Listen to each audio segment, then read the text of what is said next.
Bonjour, frères et sœurs, dans le Seigneur. Nous sommes dimanche aujourd'hui. C'est le jour que nous appelons, dans notre langage chrétien, le jour du Seigneur. Pourquoi est-ce qu'on l'appelle le jour du Seigneur? C'est parce que le dimanche était le jour de la résurrection de notre grand roi, le Seigneur Jésus-Christ. Et donc aujourd'hui, par la grâce de Dieu, nous allons écouter la parole de Dieu et partager un thème qui s'intitule « Le Dieu qui sauve ». Le Dieu qui sauve. Et nous prendrons notre premier texte dans l'épître de Paul aux Romains, au chapitre 10 et les versets 12 à 17. Avant donc de prendre la lecture de la parole de Dieu, nous allons présenter ces moments au Seigneur. Car, comme il est dit dans la Bible, sans lui, nous ne pouvons rien faire qui soit digne dans son royaume. Prions notre Dieu. Seigneur, en ce jour de dimanche, le jour de la résurrection du grand roi, nous nous présentons devant toi, Seigneur, pour t'entendre nous parler. Nous voulons dire, parle, et tes serviteurs et tes servantes écoutent. Donne-nous une oreille exercée qui sache comprendre et discerner la vérité de ta parole. Seigneur, donne-nous la foi au travers de ta parole. Donne-nous le zèle de la mise en pratique des instructions que tu vas nous communiquer ce matin. Seigneur, fais-nous vivre au travers de ta parole, qu'elle nous donne la vie et la vie en abondance pour ta seule gloire. Au nom du Seigneur Jésus. Amen. Gloire au bon berger. Le Dieu qui sauve. Romains chapitre 10, versets 12 à 17. Je crois que chacun est en train d'ouvrir sa Bible. Ceux qui n'ont pas la Bible en main, prenez note et vous allez relire ce message après à la maison. Les pédagogues disent la répétition est la mère de la pédagogie, la mère de la science. En révisant chez soi à la maison, on comprend mieux et la foi est fortifiée, affermie, nourrie. Lisons la parole de Dieu. Romains 10, 12 à 17. Il n'y a aucune différence, en effet, entre le juif et le grec, puisqu'ils ont tous un même Seigneur, qui est riche pour tous ceux qui l'invoquent, car quiconque invoquera le nom du Seigneur sera sauvé. Comment donc invoqueront-ils celui en qui ils n'ont pas cru? Et comment croiront-ils en celui dont ils n'ont pas entendu parler? Et comment en entendront-ils parler s'il n'y a personne qui prêche? Et comment y aura-t-il des prédicateurs s'ils ne sont pas envoyés? C'est donc qu'il est écrit qu'ils sont beaux, les pieds de ceux qui annoncent la paix, de ceux qui annoncent de bonnes nouvelles. Mais tous n'ont pas obéi à la bonne nouvelle. Aussi, Ésaïe dit-il, Seigneur, qui a cru à notre prédication? Ainsi la foi vient de ce qu'on entend, et ce qu'on entend vient de la parole de Christ. Alléluia.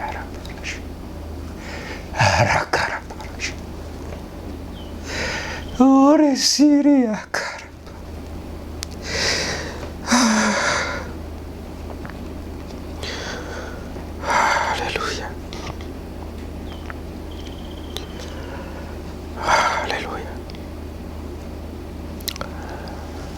Seigneur, nous prions que nous ne soyons pas incrédules face à ta parole. Nous ne voulons pas ressembler à Israël, qui n'a pas cru à la bonne nouvelle qui leur était annoncée par les prophètes du Dieu des cieux.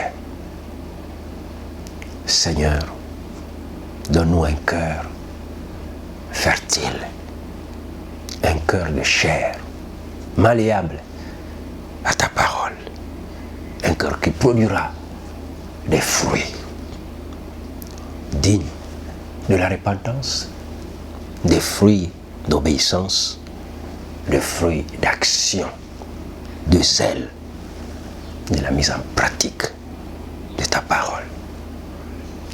Merci encore. Au nom du Seigneur Jésus. Amen.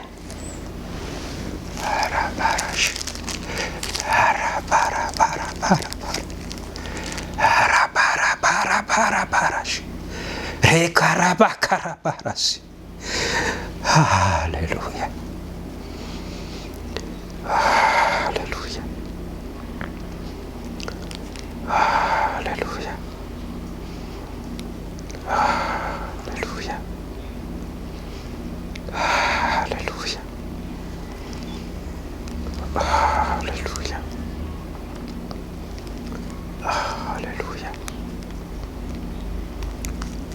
Alléluia. Alléluia.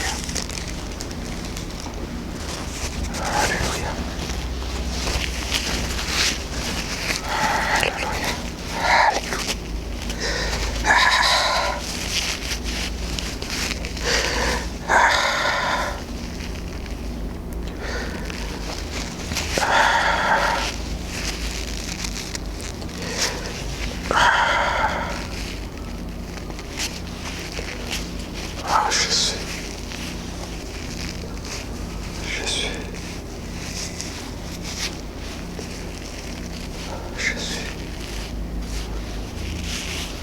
Jésus. Oh Jésus. Alléluia.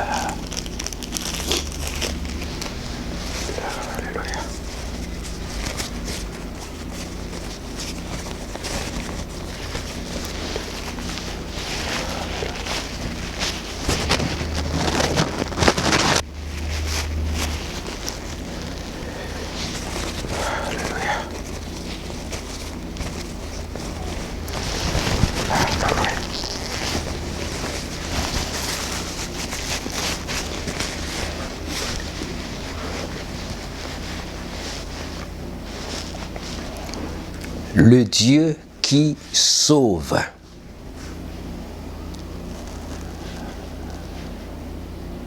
Il n'y a aucune différence, en effet, entre le juif et le grec.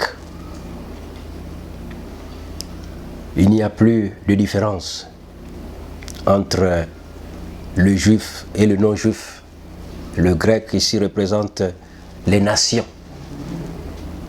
Il n'y a plus de différence devant le trône de grâce, devant la face de Dieu, entre les chrétiens juifs et les non-juifs.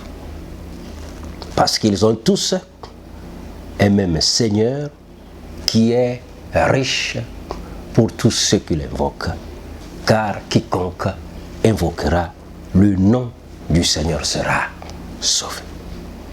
Mais comment invoqueront-ils celui dont ils n'ont pas cru? Et c'est pour cela que nous sommes en train de prêcher la parole de Dieu. Dieu dit, comment croiront-ils à celui dont ils n'ont pas entendu parler?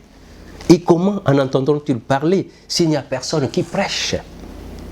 Et comment y aura-t-il des prédicateurs s'ils ne sont pas envoyés? Et Dieu nous a envoyés pour annoncer cette bonne nouvelle. Et en particulier, ce message en ce jour. Ainsi, la foi vient de ce qu'on entend. Et ce qu'on entend vient de la parole de Christ. Et ce passage est très important Romains 10, 17, ainsi la foi vient de ce qu'on entend, et ce qu'on entend vient de la parole de Christ. Notre thème s'intitule « Le Dieu qui sauve ». Et la Bible dit « Quiconque invoquera le nom du Seigneur sera sauvé ». Et Romains 10, 17 dit « La foi, pour être sauvé, vient de ce qu'on entend. Et ce qu'on entend vient de la parole de Christ. » Pour nous dire ce matin, chers frères et sœurs, que Dieu sauve. Mais le moyen par lequel Dieu sauve, c'est au travers du Seigneur Jésus-Christ. C'est-à-dire au travers du sacrifice de Jésus. C'est au travers du nom de Jésus. La Bible dit « Quiconque invoquera le nom du Seigneur sera sauvé ». Et elle dit que pour être sauvé, il faut entendre parler de lui. Et dans l'évangile de Matthieu, par exemple, au chapitre 1er, le verset 18 à 21, la Bible dit « Voici comment arriva la naissance du Christ de Dieu.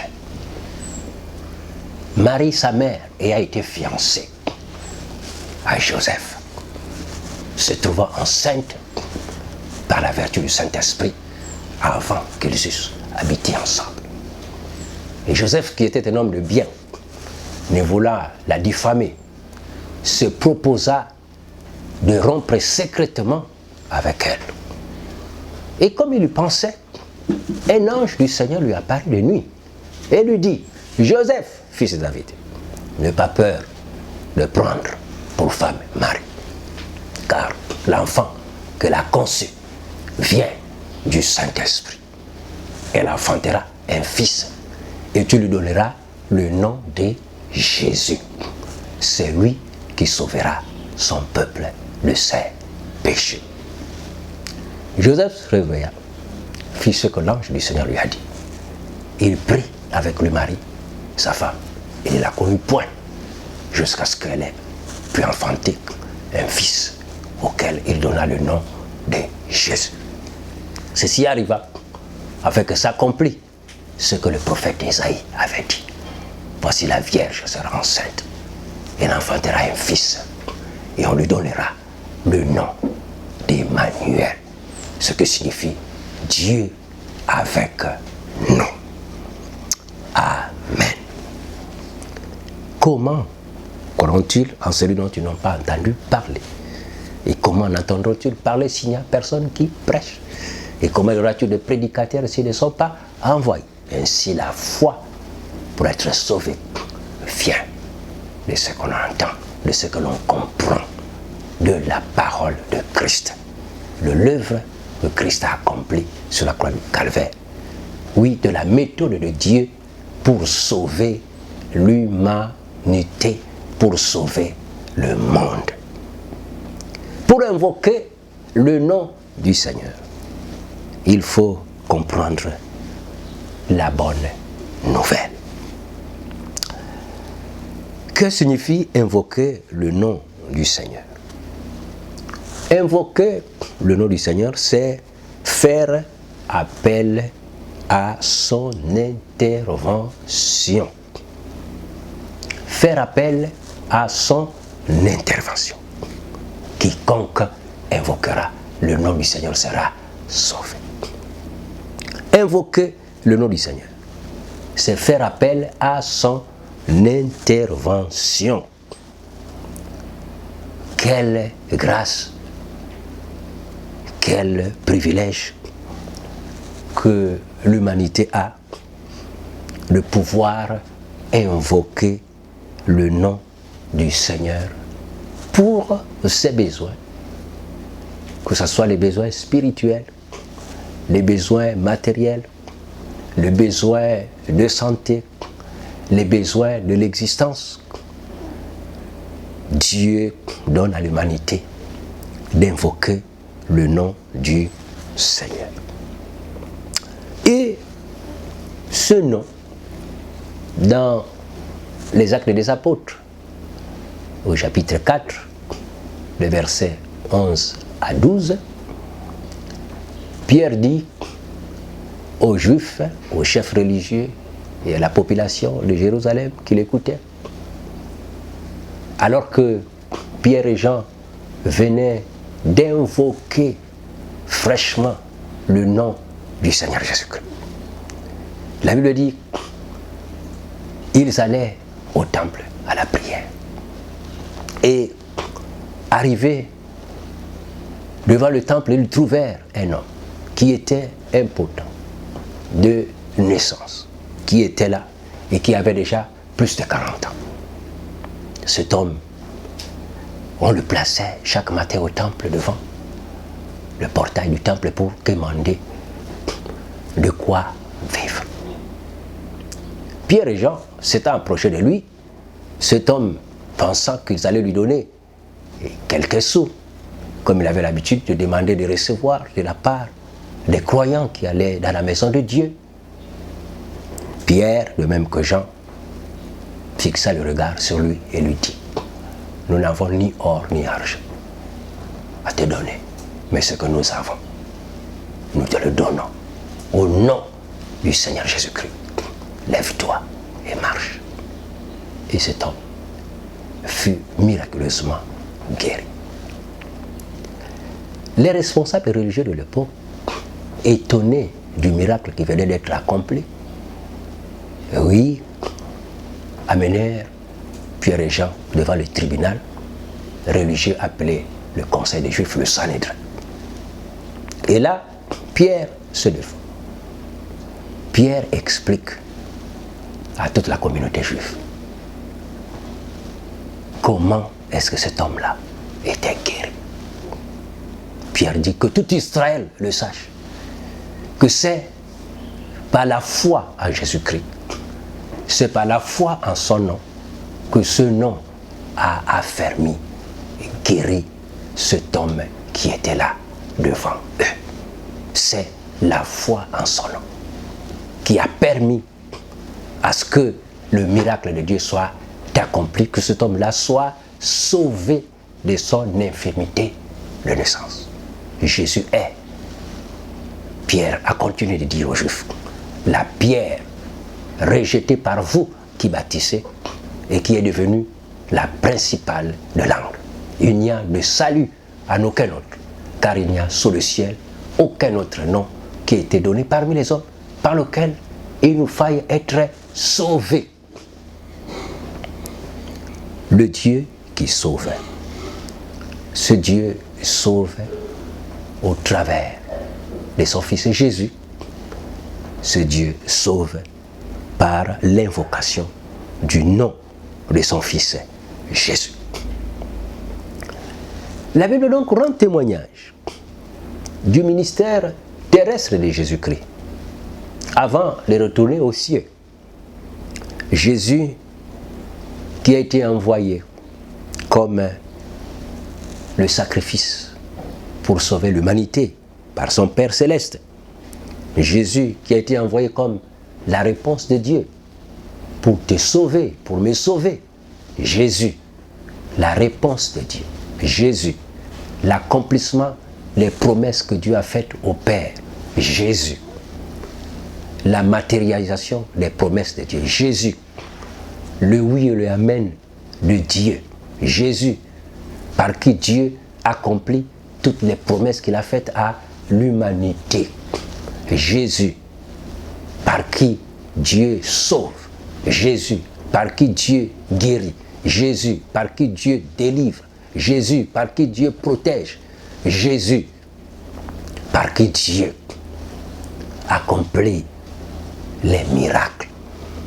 C'est Jésus, au jour de sa chair, avant de passer par la croix, parmi les dernières recommandations qu'il avait données à ses disciples juste avant la croix, nous sommes dans Jean au chapitre 14 et les versets 12 à 14. Jésus, avant la crucifixion,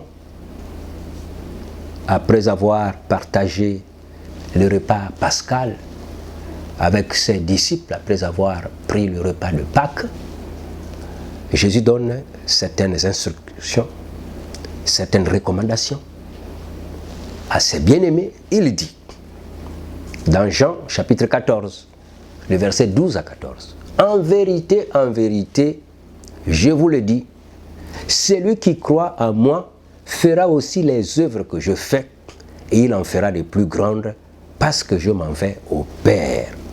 Et tout ce que vous demanderez en mon nom, je le ferai, afin que le Père soit glorifié dans le Fils. Si vous demandez quelque chose en mon nom, je le ferai. » Bien-aimés, nous sommes ici en train de passer une transition. Jésus était sur la terre en os et en chair. Jésus, au jour de sa chair, la Bible dit, il allait de lieu en lieu, faisant du bien et guérissant tout ce qui était sous l'emprise du diable, car Dieu était avec lui. La Bible dit que Jésus-Christ allait de village en village et de ville en ville, prêchant la bonne nouvelle du royaume et guérissant tout ce qui était possédé par les démons. La Bible dit que Jésus, au jour de sa chair, à un moment donné de son ministère, va déléguer sa mission à ses 12 disciples. Il appela ses 12 disciples, il leur donna force et pouvoir sur tout esprit impur, avec la puissance de guérir toute maladie et toute infirmité. Il leur dit, allez, prêchez et dites, le royaume des cieux est proche. Guérissez les malades, ressuscitez les morts, purifiez les lépreux, chassez les démons. Vous avez reçu gratuitement, donnez gratuitement. Donc, nous voyons une évolution du ministère de Jésus-Christ. Il commence lui-même à prêcher la bonne nouvelle du royaume. Il commence lui-même à pardonner le péché. Il commence lui-même à guérir les malades. Il commence lui-même à délivrer les captifs. Il commence lui-même à enseigner dans les synagogues. Et après, il y a la délégation. Quand il délègue les disciples, ça veut dire qu'il ne sera pas lui-même physiquement présent avec eux. Il va rester quelque part dans une ville en train de réaliser le ministère. Mais il y avait beaucoup d'autres villes en Israël qui devaient recevoir la parole de Dieu. Parce que la Bible dira plus tard qu'il va choisir encore 70 autres disciples et les envoyer dans les villes où lui-même devait se rendre. Parce qu'il ne pouvait pas être présent physiquement dans toutes ces villes. Il y a eu la notion de la délégation. Jésus a commencé à déléguer. Il délègue la mission à ses bien-aimés. Ils vont partir au nom de qui? Ils vont partir au nom du Seigneur Jésus. Ils vont partir en lieu et place du Seigneur Jésus. Ils vont partir avec l'autorisation du Seigneur Jésus.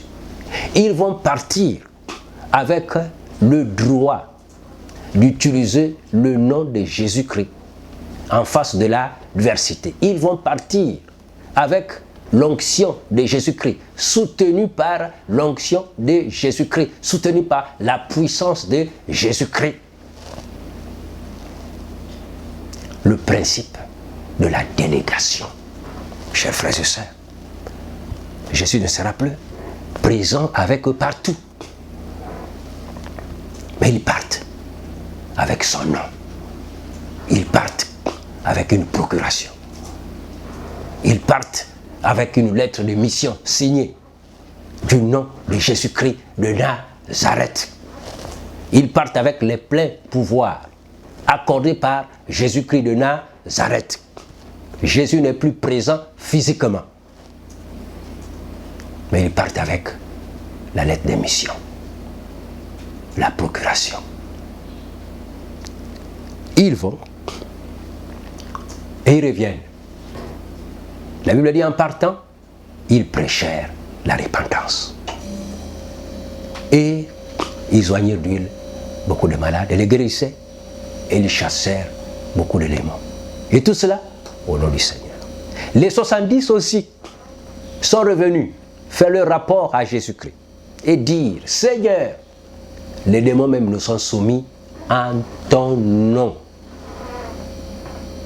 Les démons nous sont soumis en ton nom. Tu n'étais plus physiquement avec nous.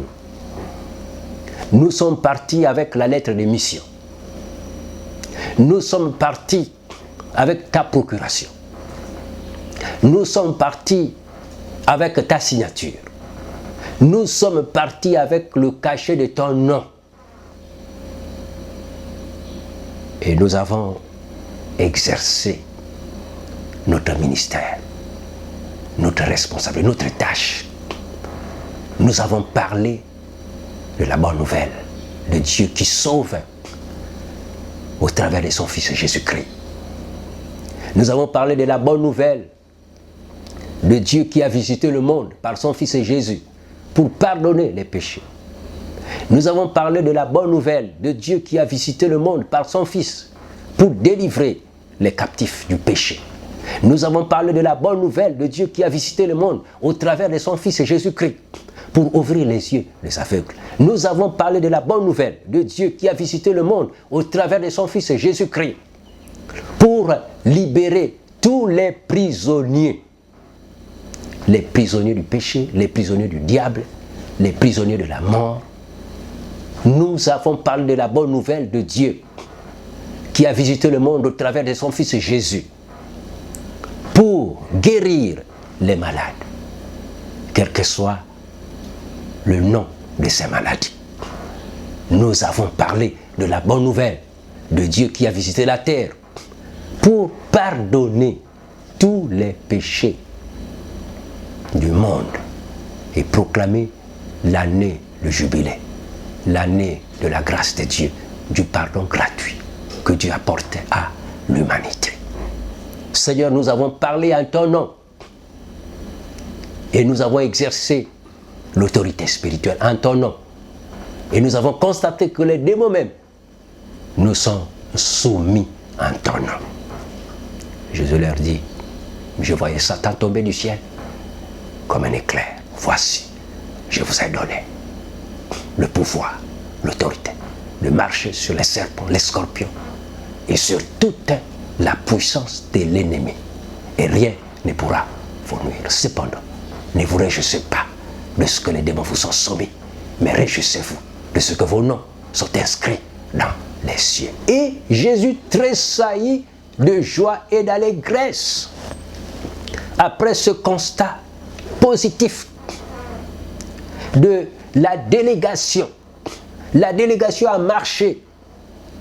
Les disciples sont partis, envoyés par Jésus, sont partis avec son nom. Ils ont exercé le ministère. Ça a marché. Ça a marché. Jésus tressaillit de joie parce que les disciples ont compris que Christ n'allait pas toujours rester avec eux physiquement. Ah oui, ils allaient continuer la mission de Dieu. Mais avec quoi? Avec le nom de Jésus, avec la procuration, avec la lettre de mission, avec la signature du nom de Jésus-Christ apposée sur l'ordre de mission. Cet ordre de mission n'est autre que la parole de Dieu, la Bible. La Bible.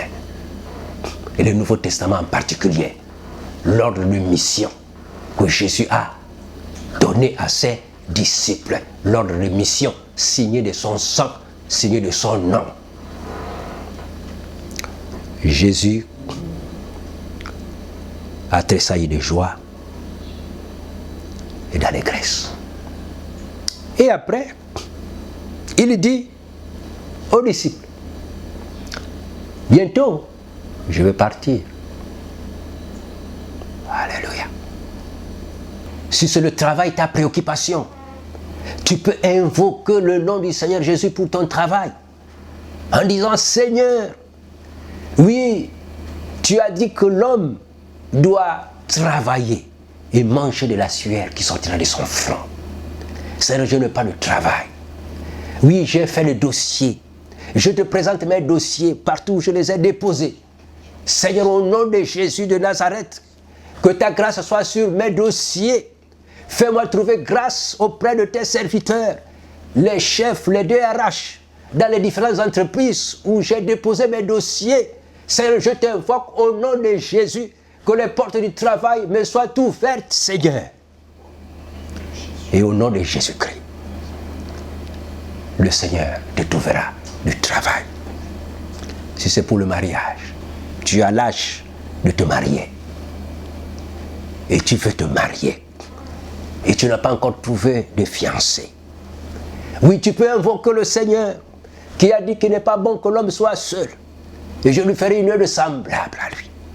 Dieu qui a dit que non, que le jeune gens se marie.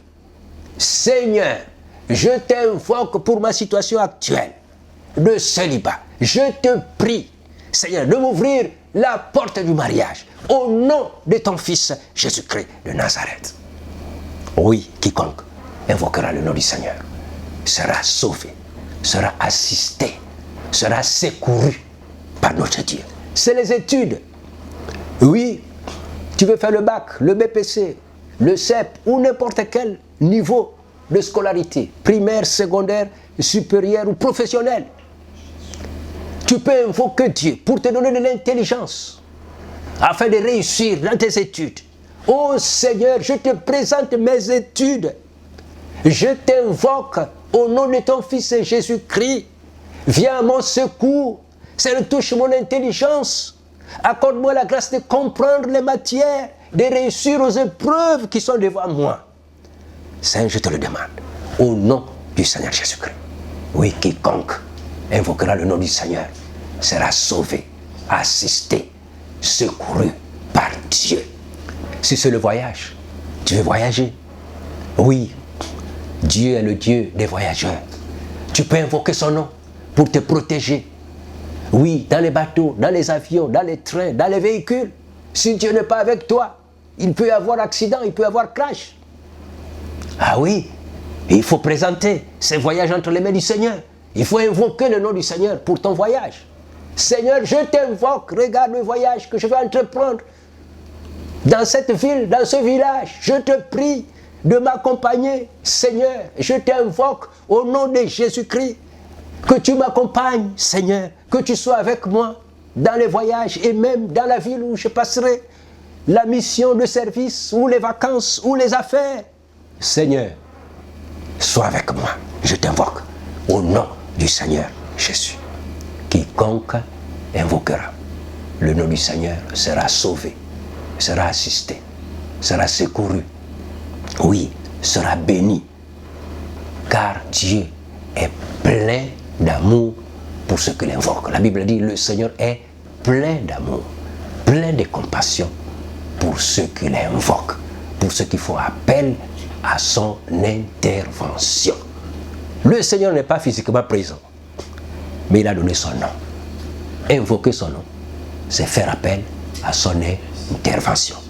Il viendra et il t'apportera le secours dont tu as besoin. En priant, oui, et foi, et confiance en l'infaillibilité de la parole de Dieu. Dieu est fidèle. Dieu est fidèle en sa promesse. Donc, aie confiance. Si tu as fait la prière, aie confiance. Et si tu as encore d'autres requêtes, après ce culte, chers frères et sœurs, tu peux continuer toi-même à présenter d'autres requêtes à Dieu. Même le soir, tu peux continuer toi-même à présenter des requêtes en invoquant le nom du Seigneur.